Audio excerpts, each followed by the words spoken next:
Antenne Réunion et la ville de Saint-Joseph vous présentent C'est Saint-Jo.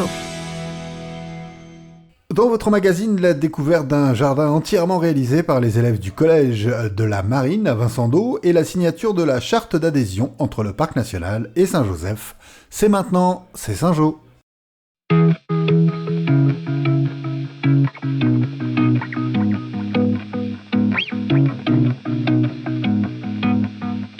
Ils ont bien du mérite, les élèves du collège de la Marine à Vincent-d'Eau. En 5 mois, ils ont créé, comme l'aurait dit Charles Trenet, un jardin extraordinaire. Ils se souviennent pour nous du début de l'histoire. On a choisi la fontaine, on a fait des dessins pour voir quelle fontaine on choisissait. Après, on a enlevé les rochers qui traînaient, on a enlevé les mauvaises herbes et voilà. Ce projet est parti d'un concours organisé par le conseil départemental sur le thème de l'épanouissement de l'élève, une initiative qui a rassemblé la communauté éducative et au-delà. C'était un projet fédérateur. L'ensemble de la communauté a participé à ce projet, que les élèves, les parents, les enseignants, le personnel, les agents qui étaient à 200%, la vie scolaire. Donc voilà, c'était notre objectif. On se disait, bon, là, il va falloir quelques temps, convaincre, etc.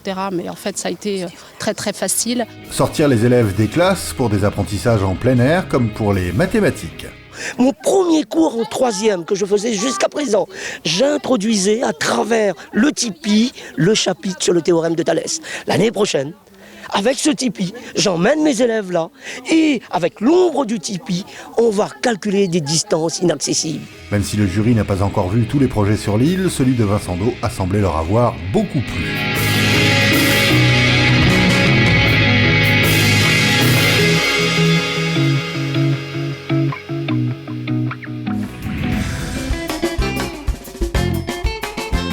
Il aura fallu près de 10 ans pour finaliser cet accord entre le Parc national et la ville de Saint-Joseph. C'est fait aujourd'hui une convention mûrement réfléchie. Oui, c'est un grand jour parce que on adhère au parc et on signe cette convention. C'est d'abord sur un délai de 3 ans. Donc on aura aussi là le temps, les uns et les autres, ou l'un et l'autre, de s'observer. C'est un fait.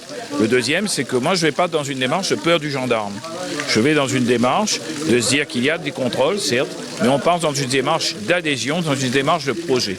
Ce n'est pas un hasard si on a réuni tout le monde à Grand Coude. Le village a beaucoup à gagner en devenant porte de parc. Grand Coude a beaucoup de potentiel, a de gros atouts et bien évidemment nous serons là pour vous aider avec la commune de Saint-Joseph à développer les projets, à faire en sorte que nombre de personnes découvrent vos atouts. À l'occasion de cette signature, 2 acteurs économiques et touristiques ont été labellisés pour leur production Esprit de Parc.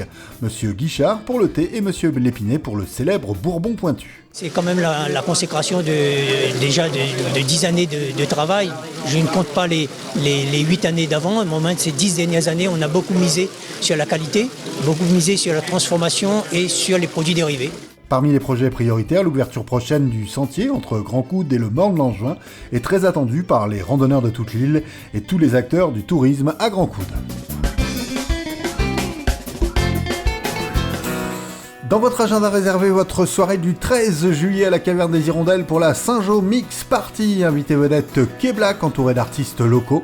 Les billets sont en vente sur monticket.re au tarif de 5 €. Pour tout renseignement complémentaire, composez le 0262 35 80 64.